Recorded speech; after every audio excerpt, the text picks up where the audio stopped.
Assalamualaikum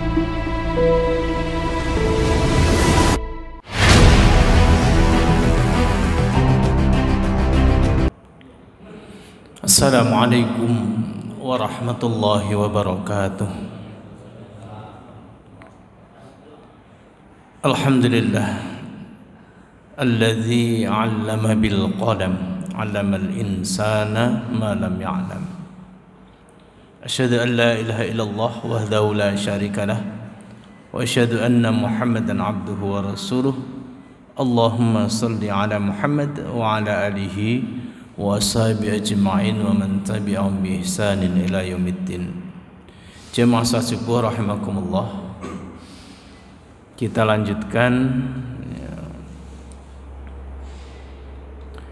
kajian kita kitab akhlak yang muallifnya Profesor Dr. Yunari Ilyas almarhum ya. Kemarin kita lanjut pada kajian menjelang berbuka puasa, itu keutamaan akhlak.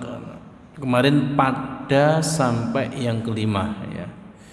Kemudian kita lanjutkan yang keenam ya, keutamaan akhlak. Nabi Muhammad SAW selalu berdoa agar Allah membaikkan akhlak beliau. Salah satu doa beliau ya, nanti bisa kita amalkan ya.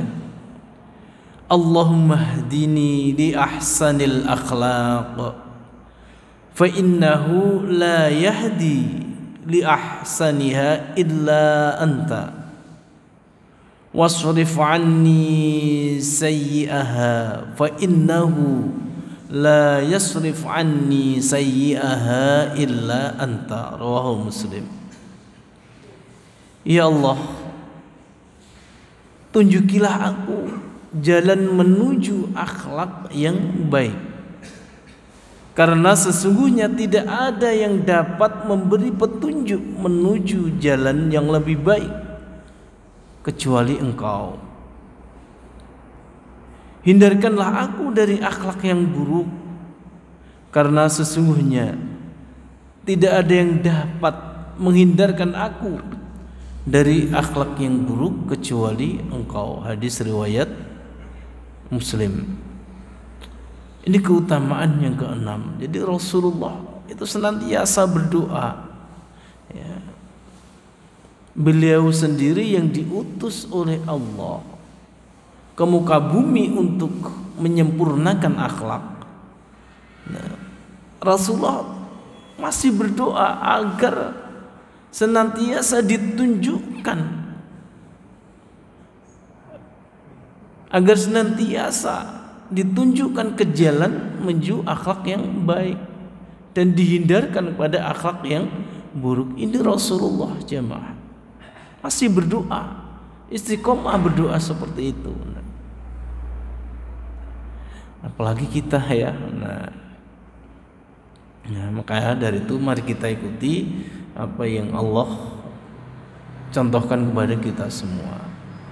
Kemudian keutamaan yang ketujuh, di dalam Al-Quran banyak terdapat ayat-ayat yang berhubungan dengan akhlak, baik itu berupa perintah untuk berakhlak yang baik serta pujian dan pahala yang diberikan kepada orang-orang yang mematuhi perintah itu, maupun larangan berakhlak yang buruk serta celaan dan dosa bagi orang-orang yang melanggarnya.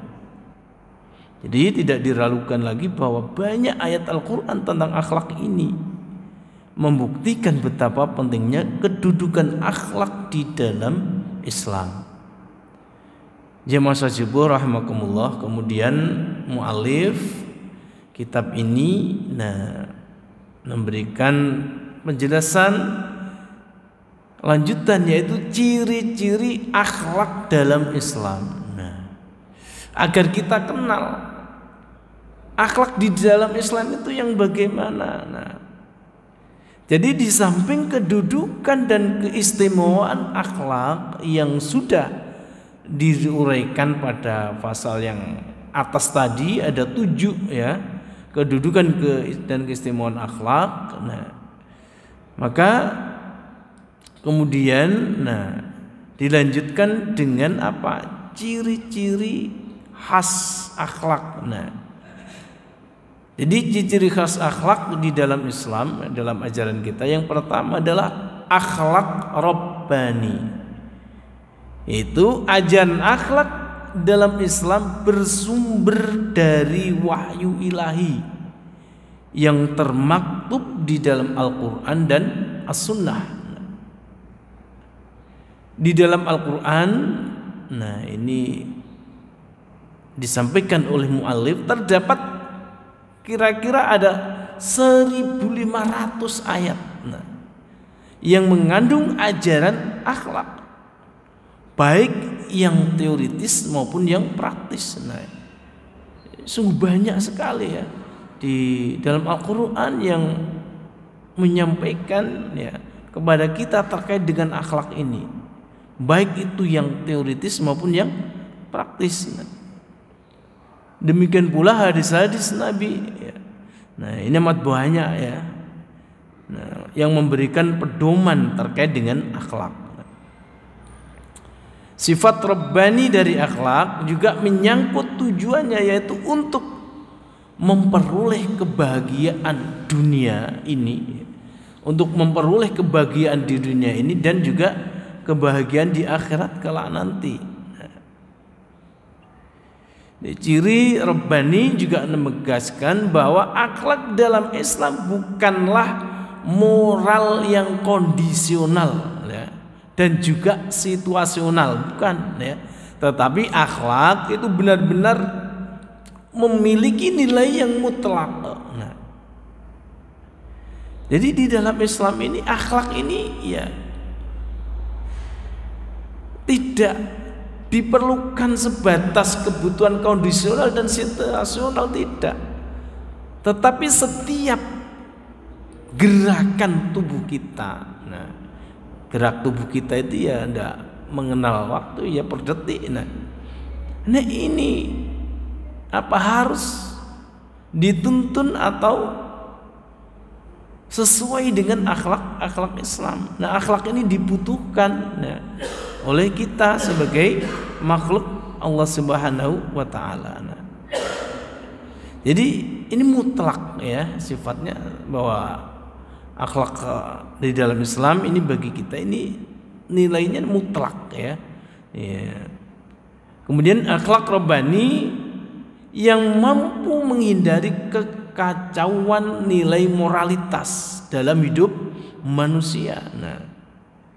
Al-Quran mengajarkan wa anna hadza sirati mustaqiman fattabi'uhu wa la tattabi'us subula fatafarraqa bikum an sabilihi dzalikum wassaakum bihi la'allakum tattaqun.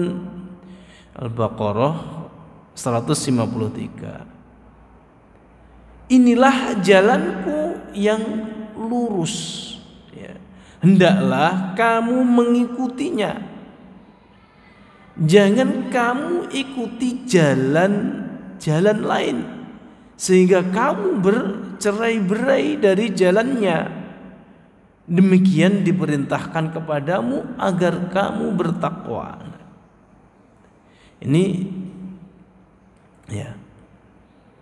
Jadi dalam ayat ini ya menegaskan agar kita itu mengikuti jalan yang lurus,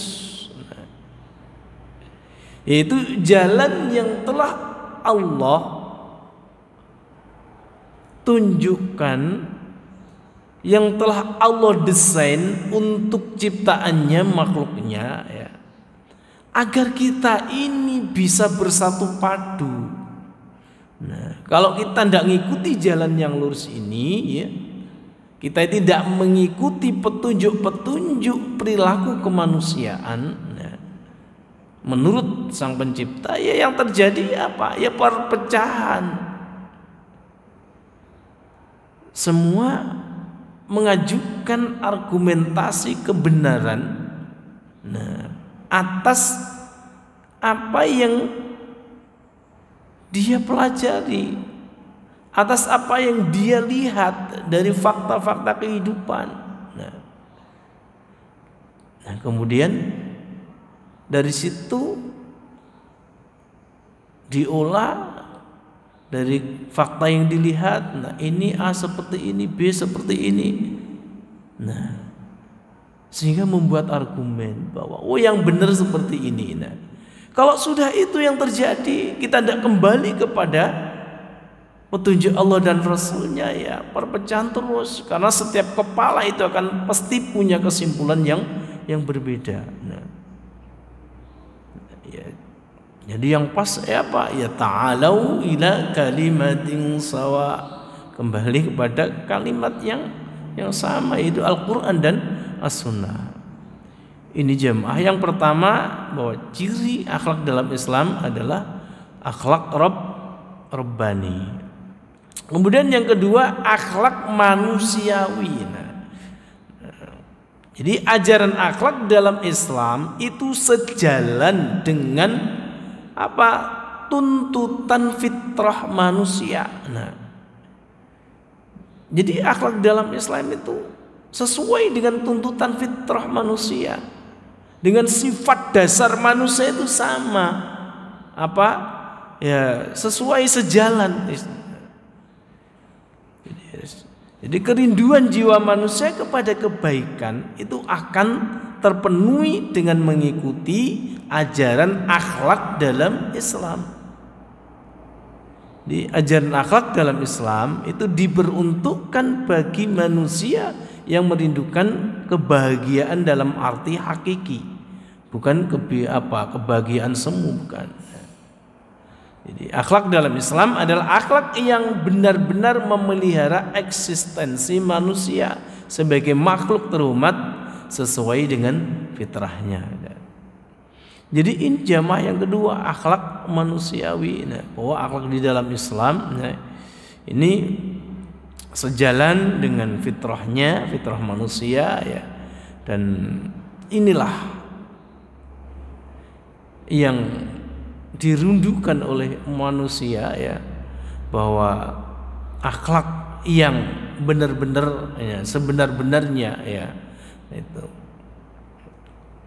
Nah, itu yang kedua jamaah. Nah, kemudian yang ketiga yaitu akhlak universal. Jadi ajaran akhlak di dalam Islam itu sesuai dengan kemanusiaan yang universal dan mencakup segala aspek hidup manusia, baik yang dimensinya vertikal maupun yang horizontal. Ya, sebagai contoh, Al-Quran menyebutkan 10 macam keburukan yang wajib dijauhi oleh setiap orang, yaitu menyekutukan Allah, durhaka kepada kedua orang tua, membunuh anak karena takut miskin, ya, berbuat keji, ya, baik secara terbuka maupun secara tersembunyi, membunuh orang tanpa alasan yang sah, makan harta anak yatim, mengurangi takaran dan timbangan, membebani orang lain kewajiban yang melampaui kekuatannya, persaksian tidak adil, dan mengkhianati janji dengan Allah. Ini dalam surat Al-An'am 151 sampai 152. Nah, ini contoh, ya, perbuatan-perbuatan, ya, contoh apa, ya, akhlak, ya, yang menyeluruh dan mencakup segala aspek kehidupan manusia. Ya, jadi semua manusia pasti akan tidak senang, tidak suka terhadap perilaku-perilaku yang disampaikan dalam Al-An'am 151, 152 ini, ya. Nah, karena itu jemaah, ya, di sini akhlak di dalam Islam ini, ya, tidak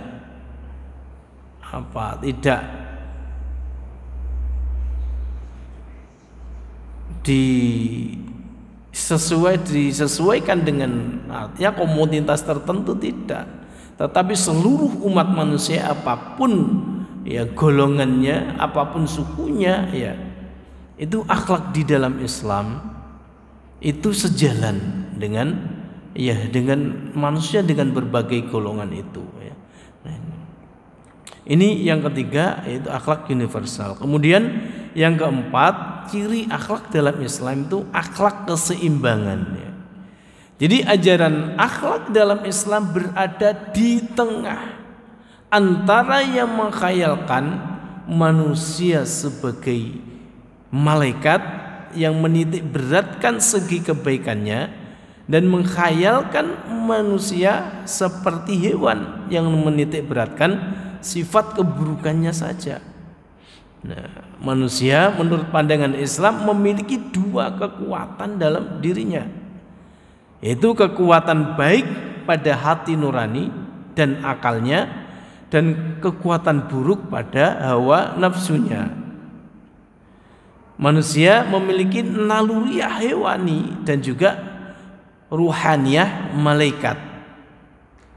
Manusia memiliki unsur ruhani dan jasmani yang memerlukan pelayanan masing-masing secara seimbang. Manusia hidup tidak hanya di dunia ini, tetapi dilanjutkan dengan kehidupan di akhirat kelak nanti. Hidup di dunia merupakan ladang bagi akhirat. Jadi akhlak Islam memenuhi tuntutan kebutuhan manusia jasmani dan rohani secara seimbang ya. Memenuhi tuntutan hidup bahagia di dunia dan akhirat secara seimbang pula. Bahkan memenuhi kebutuhan pribadi harus seimbang dengan memenuhi kewajiban terhadap masyarakat.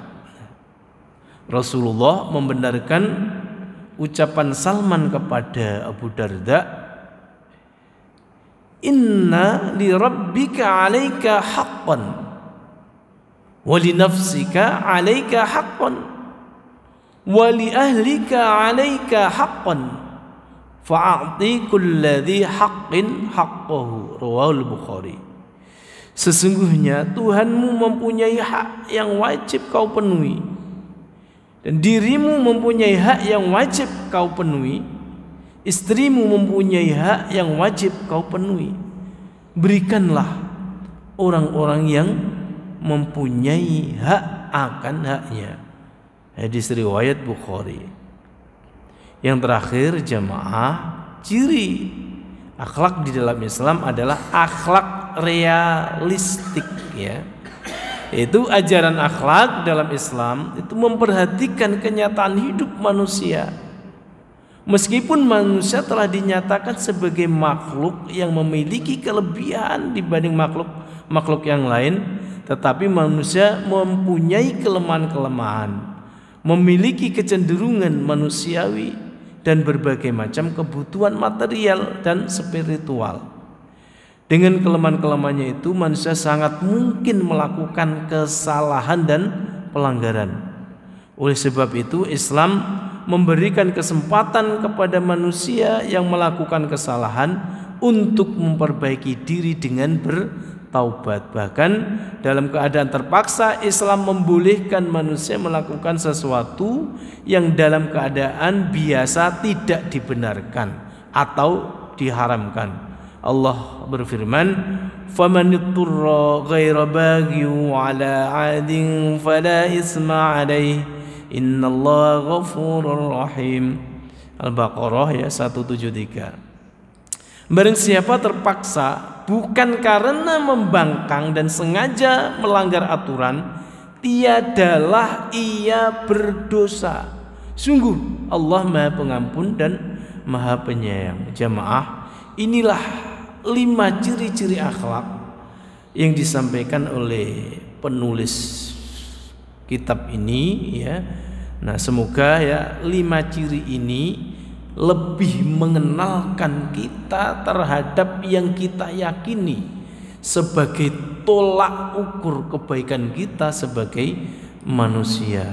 Semoga ini menghantarkan kita untuk senantiasa liutammima makarimal akhlak, untuk menyempurnakan akhlak kita. Nah, semoga yang sedikit ini ya, sebagaimana yang disampaikan, yang ditulis oleh mu'alif kitab ini menjadikan kekuatan diri kita untuk mendorong selalu memperbaiki dan memperbaiki akhlak kita. Inilah yang kita harapkan jamaah dari apa yang kita kaji, apa yang kita pelajari dari para guru-guru kita, dari ulama-ulama kita, khususnya dalam kitab akhlak ini. Mari kita akhiri dengan doa kafaratul majlis. Subhanakallahumma wa bihamdik, nashhadu an la ilaha illa anta, nastaghfiruka wa atubu ilaik. Alhamdulillahirabbil alamin. Assalamualaikum warahmatullahi wabarakatuh.